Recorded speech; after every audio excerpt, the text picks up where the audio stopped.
Okay guys, sekarang kita tengok pula dekat ruang dalaman Kia Sportage, dan ini adalah spek yang paling tinggi. So bila kau beli spek ni, kau akan dapat ni skrin berkembar 12.3 inci untuk cluster dan 12.3 inci untuk infotainment.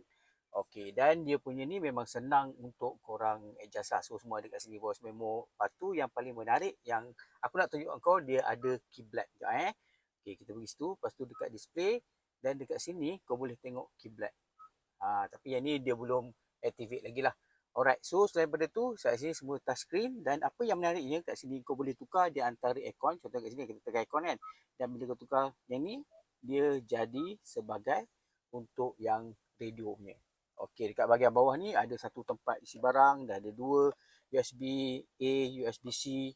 Dan kalau kau nak tukar drive mode, senang saja, kau just pusing tombol ni. Dan macam kau tengok, dia tak ada tombol gear, tapi semua kau nak tukar daripada reverse, neutral dan drive, semua kena guna tombol ini. Okey, dari segi kemasan pula, saya boleh kata memang nampak mahal dengan dia ada kemasan yang warna-warna kelabu ni. Dan dekat bahagian atas ni ada soft touch, dan semua tempat duduk dia dibalut dengan kulit. Tapi model ni tak datangkan dengan sunroof, which is kita tak perlukan. So apa pendapat korang tentang ruang kabin Kia Sportage variant yang paling tinggi ni? Nyatakan komen kat bawah. Terima kasih. Bye bye.